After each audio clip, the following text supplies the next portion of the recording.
गौर नाल वेखियो इन्हां चेहरिਆਂ ਨੂੰ, इन्हां विचली तांग ਨੂੰ।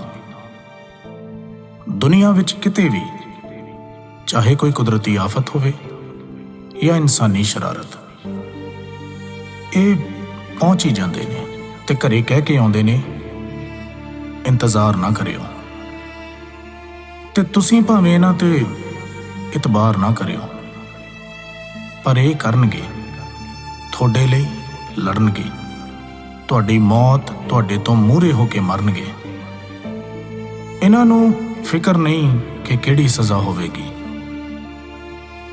क्योंकि ये पता की मनदे ने, इहदे विच ओहदी रज़ा होवेगी। कदे अतवादी कदे बागी, पर करन भी की, ये बगावत इन्हां दे लहू विच है। वो लहू जिन्हें मिट्टी विच गोलियां दब्बियां सी, वो लहू जिहड़ा जलियांवाले बाग च दिसिया सी, वो लहू जिहड़ा सिर चढ़िया ते 7 समुंदरों पार किताब च पिस्तौल बन के पहुंचिया, वो लहू जिन्हें चुम के फांसी गल विच पाई, जिन्हें आरियां थल्ले भी अपना सिदक नहीं छड्डिया, सिदक जिहड़ा हस के तत्ती तवी ते बह गया। चांदनी चौक विच सीस दे के, चमकौर च तीरां दी बारिश च भिज के आण खड़ा होया सरहंद दी उस नींह विच जिहदे ते उसरिया इंसानियत दा महल। आओ जरा वेखिए ते सही, ये जो पिछले कुछ समय तो सड़कां ते फिर रहे ने, ये असल विच कौन ने? इन्हां बीबियां नूं एडी किहड़ी मजबूरी सी भी ये नाल ही तुर पईयां? ये मजबूरी जागदी ज़मीर दी है, इन्हां दी पवित्र कुख दी है, जिहदे विचों दुनिया दे तमाम योधियां ने जन्म लिया। भला ये घरे किवें रह जांदियां? इन्हां विचों ही जम्मे सी आनंदपुर दी धरती ते सिर मंगण वाले ते सिर देण वाले। इन्हां विचों ही जम्मे वो योधे जिहड़े वक्खो वखरियां कुखां चों जम के अपनी सब तो प्यारी मां धरती दी कुख विच समा गए। ये उही ने जिहड़े राखी करदे ने, वो चाहे हक्कां दी होवे या सरहदां दी। दोवें पासे इक्को प्यो दे पुत्त ने, दोवें आपो अपने फर्ज निभा रहे ने। जे कुछ विचाले है तां माड़ी सोच दियां सरकारां दे बैरीकेड। इन्हां दा इतिहास पढ़िए तां पता लगदा भी ये पहली बार बागी नहीं होए। जदों जदों भी सच ते हक लई आवाज़ बुलंद करन दी लोड़ पई, ये सब आपो अपनी जगह मूहरे होके लड़े ने। ये लोग जिन्हां दी बोली, पहरावा, त्योहार, सभ्याचार तां वख हो सकदे ने, पर अंदर दी अग इक्को ही है। एक चंगे देश नूं सिरजण दा सुपना, जिहदा सब तो पहला धर्म होवे इंसानियत।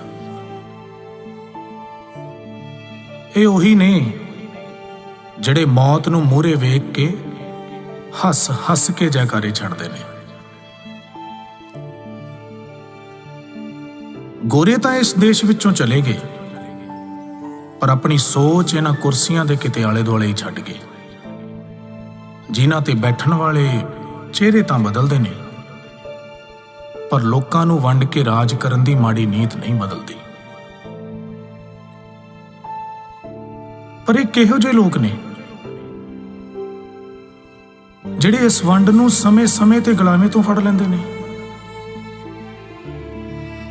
पाणियां दे मसले ते वंडे होए अज जमीन दे मसले ते मोढे नाल मोढा जोड़ के लड़ रहे ने।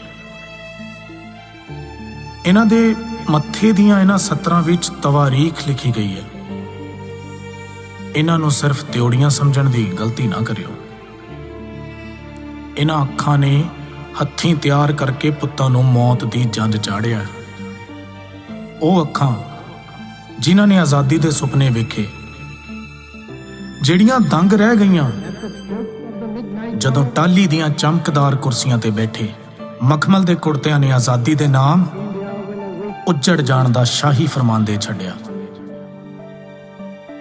ਸਿਰਫ ਹੱਥ ਬਦਲੇ ਨੇ, ਹਥਿਆਰ ਅੱਜ ਵੀ ਉਹੀ ਨੇ, ਸੱਟਾਂ ਅੱਜ ਵੀ ਉਹੀ ਨੇ।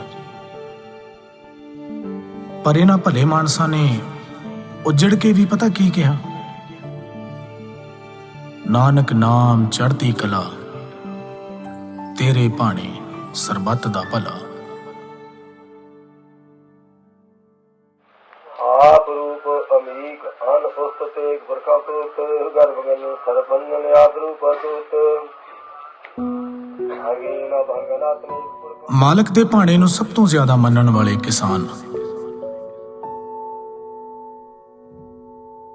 ਸਭ ਕੁਝ ਇਹੀ ਤਾਂ ਪਾਲ ਰਹੇ ਨੇ।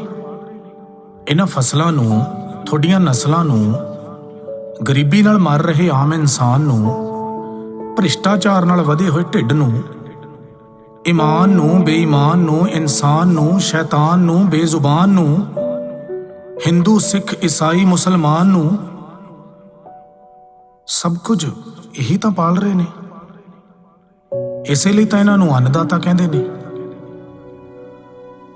ਪਰ ਅਫਸੋਸ, ਅੱਜ ਜਦੋਂ ਇਹ ਅੰਨਦਾਤਾ ਆਪਣੀ ਹੋਂਦ ਲਈ ਪੋਹ ਦੀਆਂ ਠੰਡੀਆਂ ਰਾਤਾਂ ਵਿੱਚ ਘਰ ਪਰਿਵਾਰ ਛੱਡ ਕੇ ਸੜਕਾਂ ਤੇ ਉਤਰਿਆ, ਤਾਂ ਉੱਚੀਆਂ ਲੈਂਟਰਾਂ ਵਾਲੇ ਕਮਰਿਆਂ 'ਚ ਹੀਟਰ ਔਨ ਕਰਕੇ ਰਜਾਈ ਦੇ ਨਿੱਘ ਵਿੱਚ ਬੈਠੇ ਲੋਕ ਇਹਨਾਂ ਨੂੰ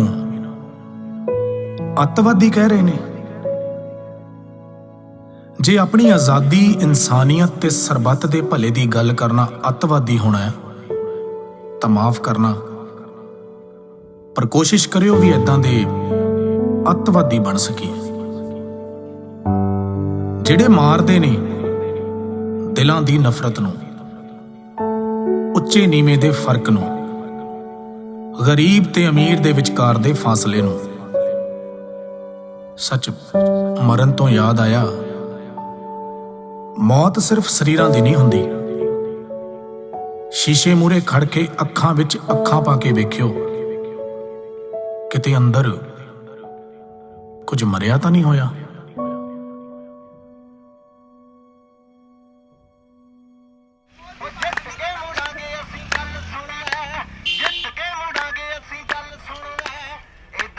ਮਸਲੇ ਦਾ ਹੱਲ ਸੁਣ ਲੈ, ਜਿੱਤ ਕੇ ਮੁੜਾਂਗੇ ਅਸੀਂ, ਗੱਲ ਸੁਣ ਲੈ।